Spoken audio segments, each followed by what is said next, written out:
I originally planned on reviewing these movies separately, but then after coming to the conclusion that there wasn't really a whole lot to talk about for their own separate reviews, I decided to do this as a double feature. Also, it's appropriate because they have the similar theme of animals that attack people, so yeah, this is Shakma and Furry Vengeance.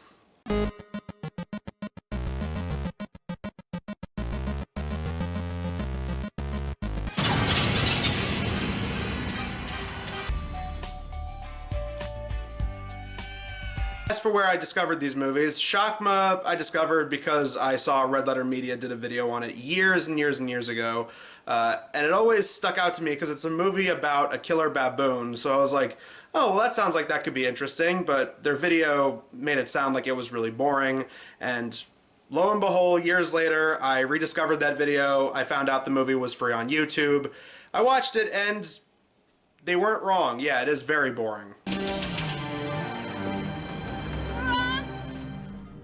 Fast forward to somebody stabbing Shakma and the movie just ended. As for Furry Vengeance, I remember in 2010 when I was in like middle school, I remember them advertising that movie a fair amount because, you know, it's a stupid family movie where a bunch of people get attacked by animals and it usually results in, I don't know, people getting bonked in the head or falling over. Yeah, it was the typical stuff that was coming out for, you know, cheap, easy family movies back then. But I went digging through my DVD collection, like I always do every couple of months, to try and see if there's stuff to get rid of. And what do you know? It turns out, I guess someone gave this to me when I was a kid. So, yeah. Also appropriate because, look, it was from Blockbuster Video when they were going out of business. So, yeah, I guess it's appropriate. Comes full circle. It's like poetry. It rhymes. So I'm going to start with Shakma. Shakma has a decent setup.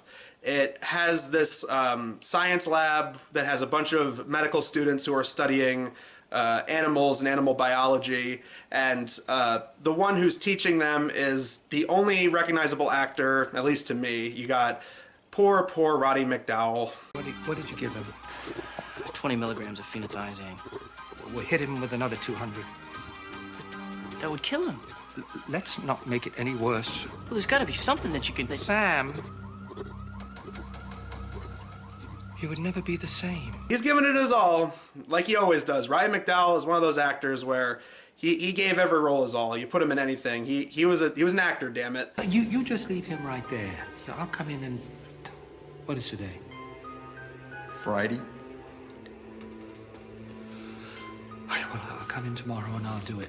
I'd love to know if this is a chicken and the egg kind of situation where Ryan McDowell went to them, or if they were like, hey, we're making a movie about a killer baboon, and, you know, Ryan McDowell was in Planet of the Apes, which was about monkeys, so maybe he'd like to do it. I'd love to know how they landed Roddy McDowell, because everybody else is just relatively unknown actors. In this facility, we established some of our key characters. I don't remember anybody's name. The only person whose name I vaguely remember, and it's the actor's name, the main guy in it who looks like a Kmart Mark Hamill, his name is Christopher Atkins, and the only reason I remember that is because, again, the Red Letter Media video where they talked about Shakma and 2 other movies, he was in another one of the movies. He was in this crappy ripoff of The Birds called Beaks, the movie. For the rest of the video, I'm just going to call him Kmart Mark Hamill. He's basically the main character. He's the goody two-shoes guy who wants to become a doctor, just like everybody else, but, you know, then you got this one dude who's a douchebag, and he's like the kiss-ass to Roddy McDowell, but he's also like a jerk-ass, and he's constantly trying to put Kmart Mark Hamill down. Hey, Laura. Hey, why me? You make the perfect goddess. You got the girl that Kmart Mark Hamill obviously has feelings for, and then a couple of their friends who are also in the facility. But I'll be working long hours at the hospital, and you'll have to stay home and cook my meals and like mend my socks and give me little Sams. Yeah, right, when pigs fly. We also established that the jerk-ass guy, who's Kmart Mark Hamill's rival, he has a girlfriend, but that comes into play a little bit later. But they're in this medical facility, they're doing some work on animals, and they end up injecting this baboon called Shakma with this serum that makes him really agitated and angry. Then they figure that there's not much they can do, so they're gonna have to put him down. Kmart Mark Hamill doesn't want to do that. And of course, when they're carrying out some kind of conversation and he has to inject him with a special serum that will put him to sleep, he accidentally gives him a double dose of the serum that makes him really angry. So baboons, which are, by the movie's own admission, like one of the angriest, most aggressive primates out there, just got even more pissed off. So why use this poor monkey? Baboon. Well, they're the most aggressive primate. That's a really good idea for a movie. Unfortunately, the rest of the film is mostly very boring, and it doesn't help that most of the locations in the film are exactly the same. They mostly take place in this one building. We don't really go outside all that often in this movie. Most of it is spent inside this building, and a lot of it is just running around hallways that look like they were part of some sitcom set.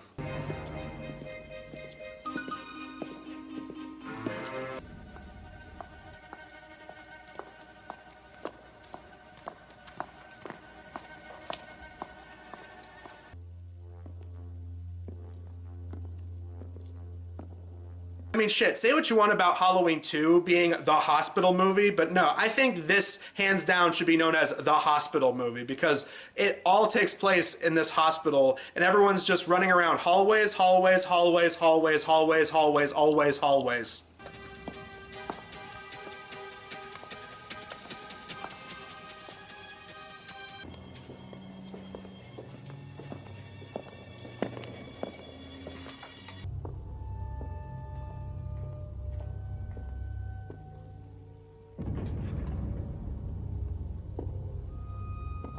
And slowly, one by one, you get to see people get picked off in very non-gruesome ways. I mean, there is gore in the movie. I mean, shit, the opening scene has them experimenting and doing surgery on the baboon, and you see a little bit of monkey brains. Just wait a couple of years, they could have repackaged this footage as the origin story of Mojo Jojo from Powerpuff Girls. Here's the thing, despite the fact that there are plenty of scenes where they have fake blood splattering on the walls, and I will say the third act definitely gets a lot more gruesome. You do have people with prosthetics where they have like cuts on their neck to imply that their necks were slit, and people have like blood and like grime and gore all over their faces.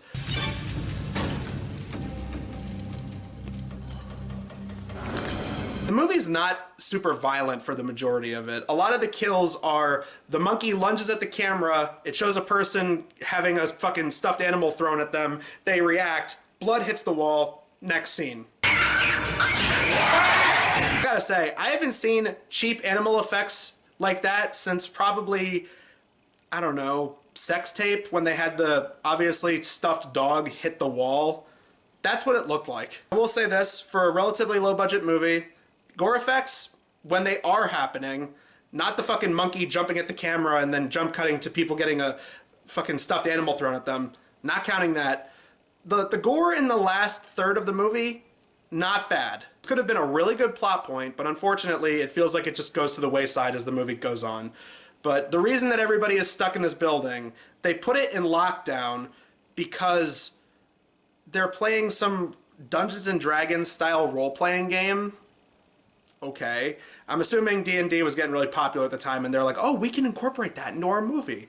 Which, granted, they did a better job of it than all the stupid D&D horror movies from back then that were trying to ape off the Dungeons and Dragons is a work of the devil kind of shit from back then. You established all these good ideas. You have Roddy McDowell, who's like the dungeon master or whatever. He's like watching over everybody, and everybody has these like little card things that have chips, so he's able to track people. And you have one guy who's supposed to be like the bad guy of the game. I think they call him like the nemesis or something, or the devil or the monster or whatever.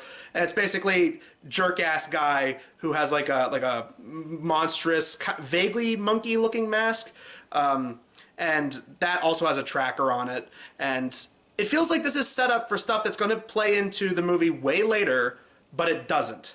Hold on a minute. Over.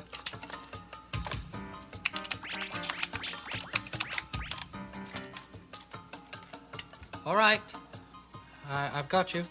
You have now 2 keys left. Over. The whole thing of having everybody on walkie-talkies and frequencies and being like, oh, go into this room, that has keys. Oh, there's a clue in this room. That feels like that could have been the perfect setup for like, oh shit, Shakma is coming right up behind you, go into this room. Oh, dodge him in this room. You can get out through the air vents and all this stuff that they could have done in the movie. and they just don't do it. Once Shakma gets loose and just starts attacking people left and right, then that's basically it. Slowly, one by one, everyone starts dying off. The jerk-ass guy dies. This one dude who acts like this. I've got the clue, and I'm going to try.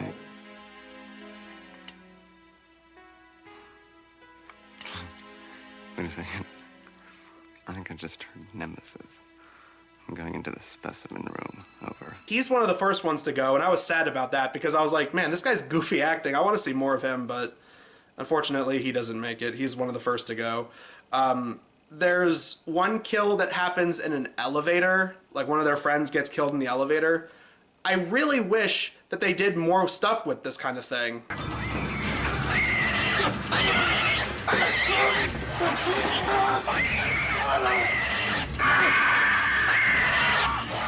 Feels like if this was a movie with a bigger budget, they could have had a lot more special kind of stuff. Like, have it that, like, oh, maybe the monkey kills someone in the elevator and then it, like, gets out through the ceiling and then it climbs up to another floor. Something, anything. No, not really. Not a whole lot of that. Hey, there she is. Hi. Have you seen my brother lately? I'm heading that way now. Are you getting ready for the game tonight? Yeah, you still gonna be our princess? She wants to join their game in the beginning of the movie. She wants to join. So Kmart Mark Hamill bargains that, oh, she can be the princess and she's the one that gets rescued at the end of the game. But she has to wait in this one room, which, yeah, that sounds fun.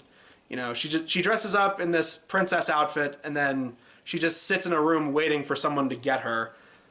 And then the next thing you know, fucking all hell breaks loose when a pissed off baboon goes running around the hallways. Okay, Sam. Now's your chance.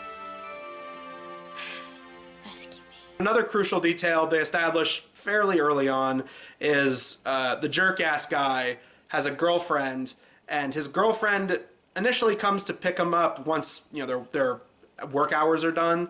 And he's like, no, babe, you know, I'm going to be playing this LARPing game to try and kiss up to Ryan McDowell and, you know, try and be like, you know, the top student or whatever. So, you know, just pick me up in a couple hours, babe. I've got to stay late and help Sorensen.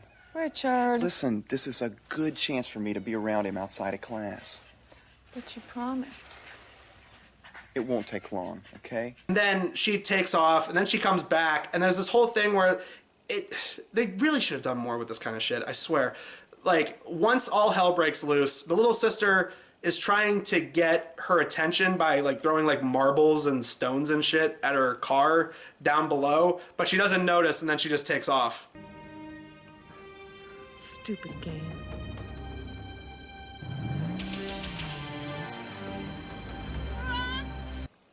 So what was the point of any of that? I guess it's to be like, oh, maybe there's a chance that they can get away, but oh man, they just missed it. Now they're still stuck in the building with the killer monkey. It goes back to my criticism from earlier. There should have been a lot more stuff with the monkey outside of the building. You want it to be like, oh no, then the monkey's gonna get loose and then there's gonna be panic on the streets.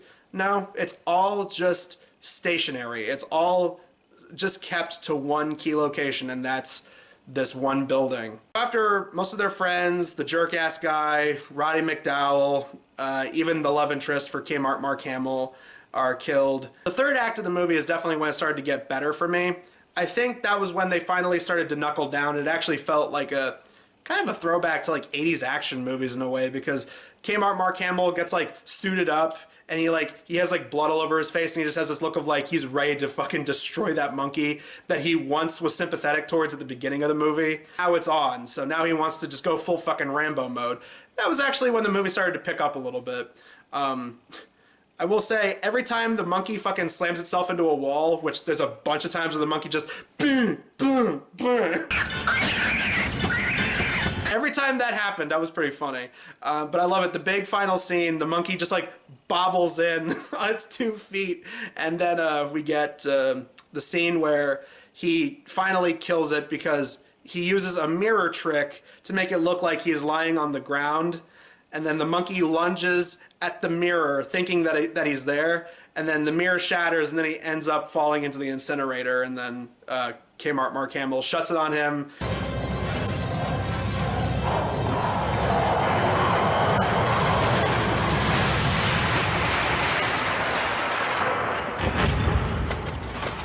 kills the monkey for good, and then I guess as he bleeds out and he just kind of accepts the fact he's gonna die, he has this like smile on his face like, he did it! He was the one that defeated the monkey. And I guess just by process of elimination, he also won the game because he was the last man standing, I guess.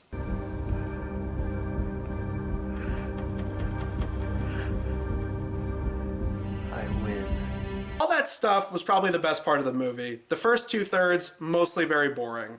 Just, it's I don't know, it's just way too boring. A lot of people just talking. We see the same 5 hallways to the point where it's like, it feels like you're trapped in a fish tank. It's like, please, can we go anywhere but here, please? And unfortunately, aside from a few shots with the jerk-ass's girlfriend in the car waiting outside the building, we're mostly just stuck in this one building for a majority of the movie. It gets really claustrophobic after a while. And honestly, if you want a better movie that's about a monkey that goes around killing people, just watch Monkey Shines. That movie's genuinely well made. It's way better than this. And Shakma, shocking audiences everywhere. We go from a silly horror film to a trying way too hard to be silly family movie with Furry Vengeance, which we're not just limited to one animal, no, we got an entire forest worth of animals going after poor Brendan Fraser. Back when I did my review of Monkey Bone, I said that I always generally liked Brendan Fraser, and I still do, and I'm glad that he's made a comeback, and it seems like people have welcomed him back with open arms, and I'm glad about that. Unfortunately, this was not at a very good point in his career. This was when he was just slumming and trying to take any role he could just to make a little bit of money. I mean, he had a cameo in G.I. Joe before this, and it was one of those cameos where if you blinked, you would have missed it. But then immediately he follows it up with this. So tell me if you've heard this setup before. It's about a workaholic dad who doesn't spend a lot of time with his family. He moves his family to a new place. The son isn't too happy about that and is generally just kind of pissy with the dad. And, you know, the wife every once in a while says something like, oh, you should spend more time with your family and less time concerned about work. But anyway, as for the plot, Brendan Fraser's character's name is Dan, and he works for this company that are going to be tearing down a huge plot of forest so that they can build a, quote, environmentally friendly shopping center. So you're just gonna just take out the whole forest? Yeah. But we're replacing it with a shopping mall with a forest theme. Dan, do you know why they call me the King of Green? Because I love this planet. Of course, the animals that live in the forest don't take too kindly to that, and at the very beginning of the movie, there's a cameo with Rob Riggle where they establish that I guess these animals are just good at making these, you know, corporation bastards go away because they pull these kind of hijinks on anyone that tries to encroach on their territory. Bad raccoon. Bad raccoon! Speaking of which, the opening animation during the credits, I was really surprised that this wasn't like a Nickelodeon movie, because the way the credits looked, it really looked like a Nickelodeon TV movie.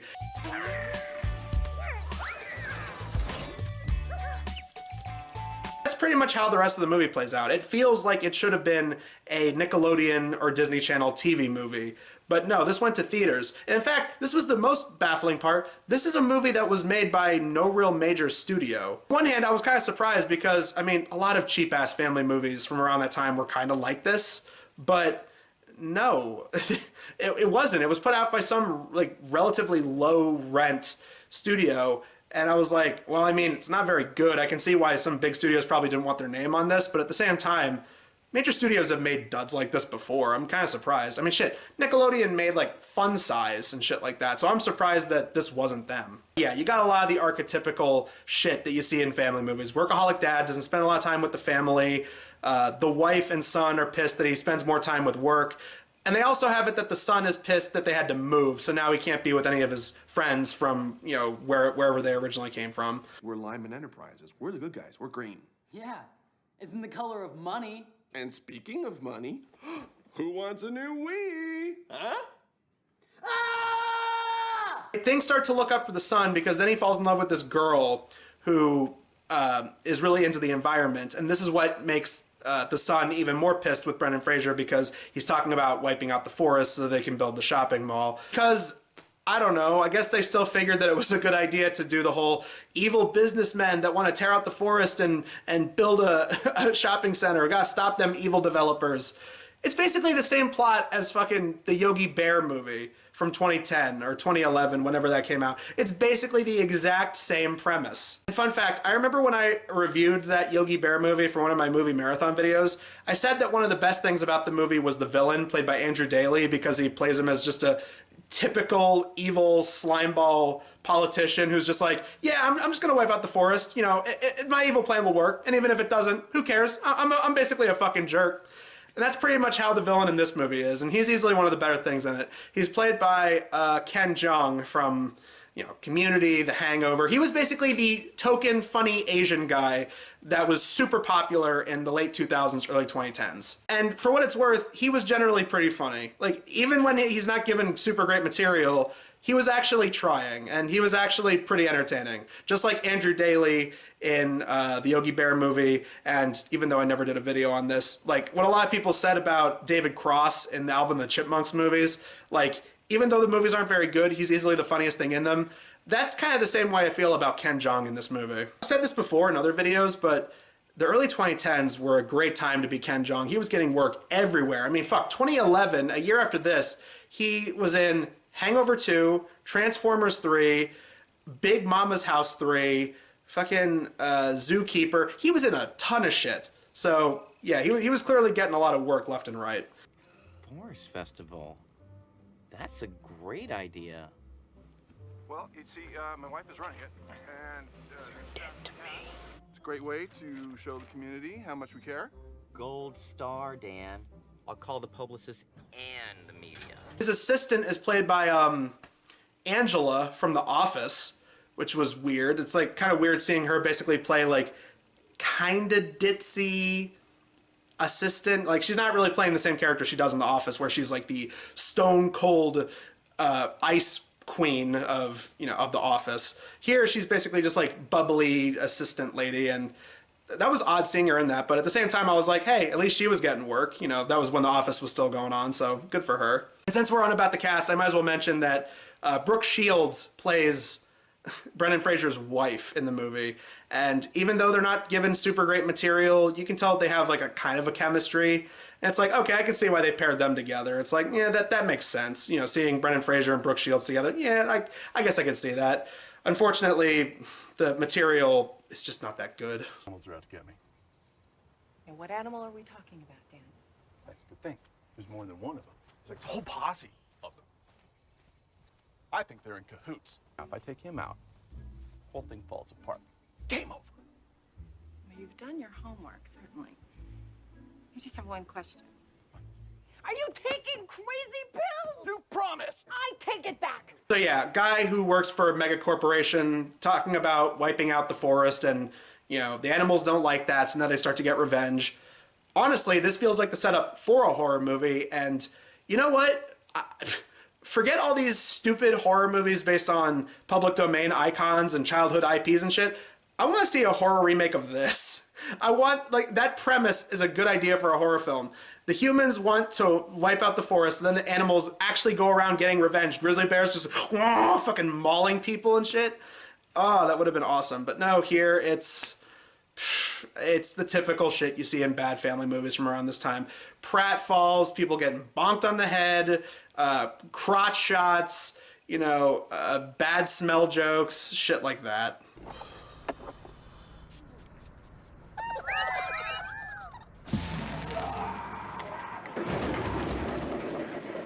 This part, which was all over the trailers, there's a part where, he's getting chased by a bear at night, and he ends up running into a porta potty, and then the bear tips it over. And then the next day he walks out like this. Might want to cover your eyes. Oh! Get the hose!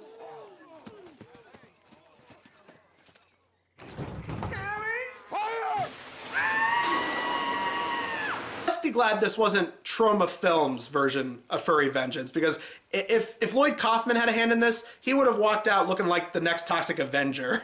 Going by this movie, it actually gets to a point where, like, they drive him so crazy. People start to think like, oh, he's seeing animals that aren't really there. Like, he's going nuts. He must be stressed from work and stuff like that.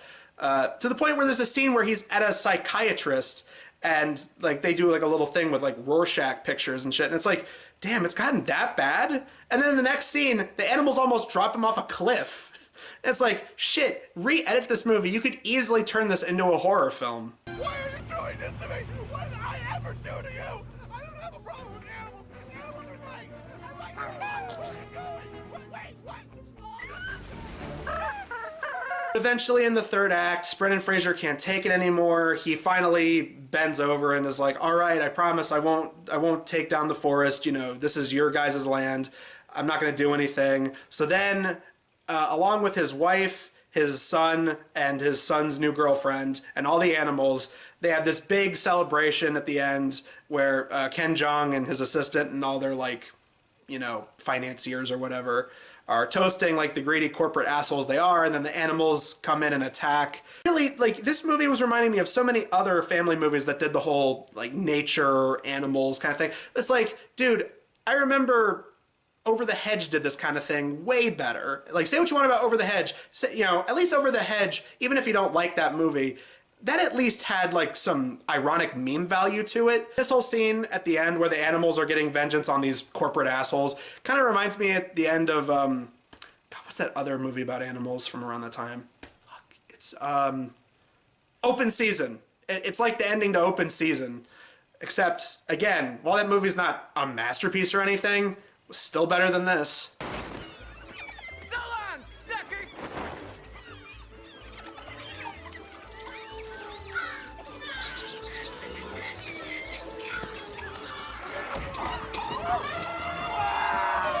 It's sad when a movie that stars Martin Lawrence and Ashton Kutcher is better than your movie.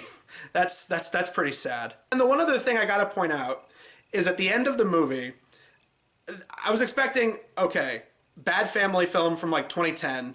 It's either gonna end with blooper reel that's like obviously fake and full of a bunch of like just lame bloopers that aren't even really funny, or it's going to have a dance montage where everyone's dancing to a popular song. And oh man, this movie threw me for a loop. It actually did something worse than both of those combined. It shows footage that they recorded all throughout making the movie of the cast singing along to Insane in the Membrane.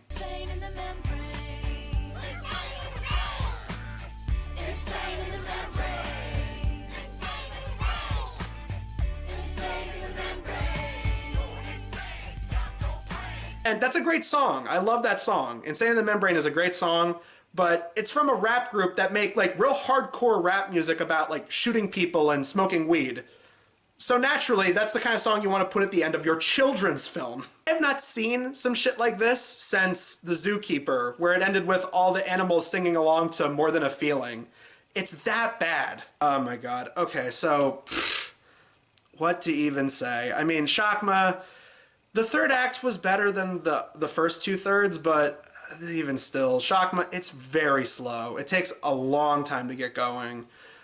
You know, for a movie that has such a good premise of like super aggressive monkey that goes around attacking people, it's not enough. It really isn't. And Furry Vengeance, it's a bad family movie from 2010. Even though the people in there, they're trying to give some good performances, the humor is easily the weakest thing about the movie. It's just so lackluster, super obvious. Lowest common denominator, kids movie kind of humor of crotch shots, poop jokes, nut shots, pratfalls.